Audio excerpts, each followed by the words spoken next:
بسم الله الرحمن الرحيم الحمد لله ثم الصلاة والسلام على نبينا محمد وعلى آله وصحبه وسلم أجمعين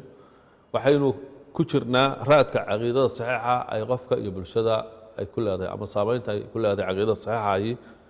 qofka iyo bulshada qofkii waan ka soo hadalay hadda waxaan ka sheekaynaynaa ama si kooban uga hadlaynaa bulshada sidee bay caqiidada saxiixa ay u saameysaa ama raad ugu reebtaa waxaad ogtihiin caqiidada saxiixa raad bay bulshada ku leedahay muslimka ah oo caqiidadu waa haddii si dhaba loo qabsado oo loo rumeeyo oo loogu camal furo oo aqoonteedu loo yeesho oo lagu dheganaado wey kow waxyaabaha bulshada laga helaya haddii caqiidada bulshadu saxanto waxaa ka mid ah mujtamacaasi wuxuu noqonayaa mujtamac ku sifaysan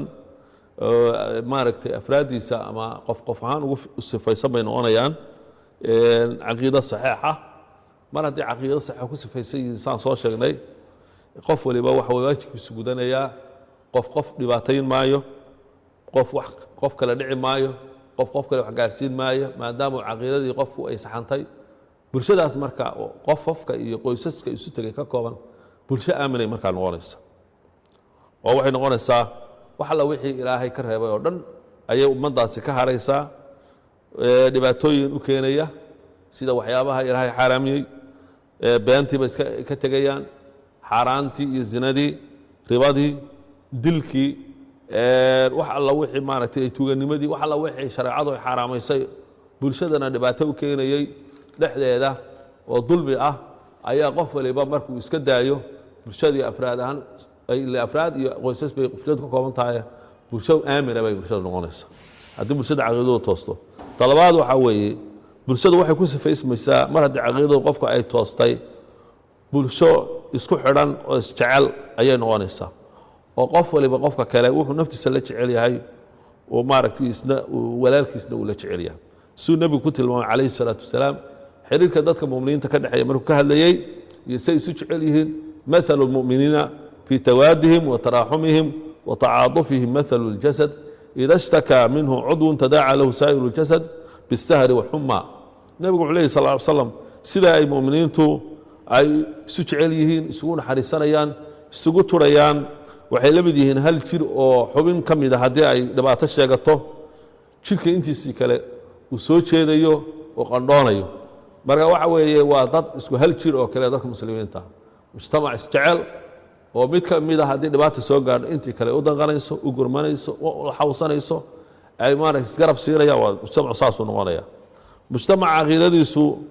ay wanaagsanaato afraaddiisa caqiidadoodu ay wanaagsanaato ama shaksi caqiidadiisu fiicnaato inta badan waxay noqonayaan mujtamac maaragtay cadaaladda ku taagan casabiyadda iyo eexashada waxaasoo dhan mujtamacaasi waa ka tegaya oo waxa weeye qofkan qofka khilaafa ku xadgudbi maayo waxa weeye maxaa yeelay islaamka in akhlaaqda wanaagsan la iskula dhaqmo in la isu dulqaato haddii la iskhilaafo inaan la isku xadgudbin la iscaayin ra'yi ama ijtihaad ama fikrad la isku khilaafo laisma caayo laisma colaadiyo laisma xumeeyo qof waliba siduu qofka kale wanaag ugu sheegi lahaa uga dhaadhicin lahaa waad aragteen culammada islaamka ee madhabaha sida aynu naqaano masooyin badan bay isku khilaafeen haddana way isjeclaayeen isma caayi jirin isma xumayn jirin isma xaman jirin wax iskama sheegi jirin isma xaqiri jirin sababtuna waxay ahayd dad waxay caqiidadoodu ay sugan tahay bay ahaayeen oo qofkan inuu walaalkii yahay xaqu leeyahay haddii uu masalo ku khaldamay uu bashar yahay inuusan ku caayin laakiin isagu wixii daliila iyo wixii saxa uu sheego si wanaagsan u sheego masalada sida isaga la xog badanta u sheego kan kalena uu caayin waxba uu ka sheegin marka dad saasoo ka akhlaaqdoodu wanaagsan tahay bay noqonayaan mujtamacu haddii caqiidadiisu ay saxan tahay waxa weeye waa kala dambayn bay leeyihiin oo waxay rumaysan yihiin dadka muslimiintu inay hogaamiyaashooda iyo dadka markaa xukumaya haddii ay kitaabka ilaahay iyo daacada ilaahay iyo waxaan macaasi ahayn hadday ku xukumayaan in la kala dambeeyo waxay ogyihiin daacada qofka madaxda inay diintu fartay oo caqiidada islaamka ayaa waxay faraysaa in la kala dambeeyo aayadaha qur-aanka iyo axaadiista oo dadka madaxda aan laga dambeeyo madaxda ilaahay macnaha waxa weye waddanka iyo dalka xukumaysa haddii kitaabkii ilaahay wax ka soo horjeeda aysan markaa dadka ku xukumaynin ama wax sharciga khilaafsan oo kuu muuqdo oo si cad kugu muuqda aysan ahayn in la ateeco oo ilaahay rasuulkiisa baa na amray atiicu llaha wa atiicu rasuula wal amru minkum calaykum bisamci wadaaca nabigaa yidhi sala allahu calayh wasalam marka saas ayay kala dambayn bay leeyihin xataa waad aragteen diinta islaamka kala dambaynta meeshay dhigtay maaragtay waxa weye 3 qof hadday safar aadaan qof inay amiir ka dhigtaan oo isagu marka uu hogaamiyo ayay diintu amraysa marka caqiidadaas islaamku waa midda kala dambaynta leh oo aaminsan in la kala dambeeyo dib la kala dambayn waayo dhibaato iyo fawdo iyo isdil iyo mashaakil iyo waxa dadka muslimiinta maanta haysta ayaa ku dhacaya marka mujtamac muslimka waxa ka mid ah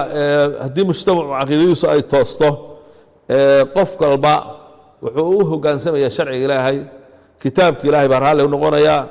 shareecada oo la isku xukumo ama maaragtay garsoor laga dhigto ayaa aasaas u noqonaysa waxa weeye bulshadu inay jirto oo qof waliba markaa sharciga ilaahay buu ogolaanaya kitaabka ilaahay buu isku xukumaya wixii kale oo shareecada ka soo horjeedana waa diidayaan dad markaa waxay noqonayaan toosan bay noqonayaan mujtamacu haddii caqiidadiisu ay toosto waxa weeye waajibaadka bulshooyinka kale ka saaran ayay fahmayaan oo waxay tuurta saaranayaan inay diinta ilaahay subxaana wa tacaala faafiyaan dadka gaadhsiiyaan oo caalamka gaadhsiiyaan wakadalika jacalnaakum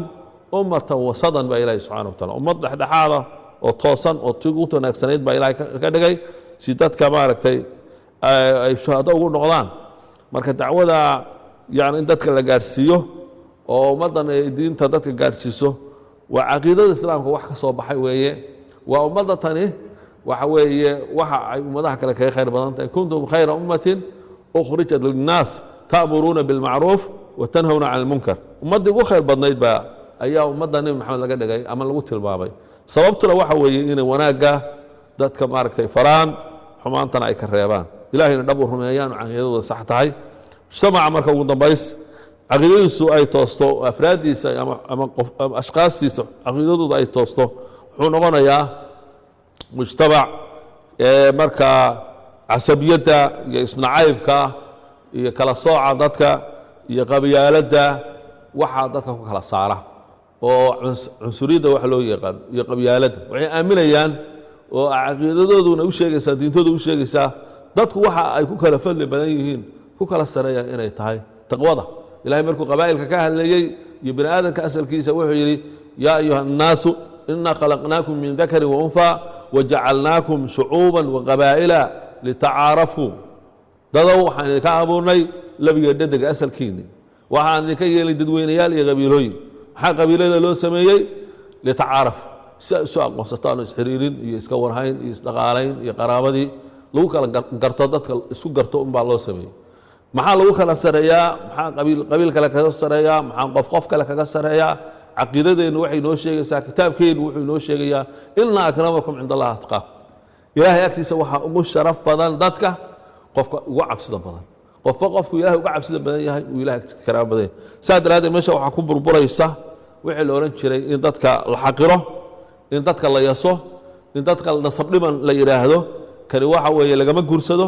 kani waa iga hooseeyaa kani waa iga liitaa kani waxa weeye waa maaragtay sab kan waa maaragtay waa nasabdhiman ka waxba midabka iyo lagu kala saaro waxa dadka lagu kala saarayaa caqiidada islaamka sida ay sheegayso waxa weeye waa alla ka cabsiga keliya un baa lagu kala sareeyaa ilahay agtiisa taas ugu sharaf badan midab laguma kala sareeyo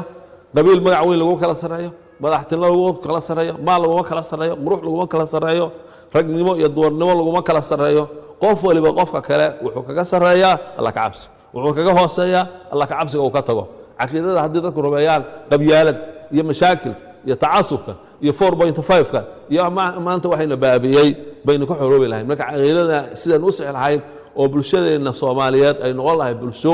caqiido sax ah haysata waa il caqiidada sax dadka la baraa si fiican loogu baraarujiyaa waa dad muslimiina tawxiidka haysta laakiin wax badan oo khaldan baa jira waxa si looga saxo waa in diinta ilaahay la baraa la faafiyaa kitaabka ilaahay loo macneeyaa xadiis nabiga loo macneeyaa xadiis saxiix ah saacid salaf saalix iyo saxaabadii iyo dadka wanaagsanaa iyo firqada naajiya ku badbaadeen adduun iyo aakhirana cizi ku gaareen ku guuleysteen waa in loo akhriyaa si ummadda Soomaaliyeed dhibaatada uga baxdo u wanaagsanaato mujtamac hagaagsan u noqoto ilaahay waxa weydiisanaa ummaddan Soomaaliyeed dhibaatooyinka haysta inuu ka saaro caqiidadooda misaxa uu ka dhigo kitaabka ilaahay iyo sunnada nabi maxamed waafaqsan sallallahu ala nabiyina muhammad wa ala alihi wa sahbihi sallam ajma'in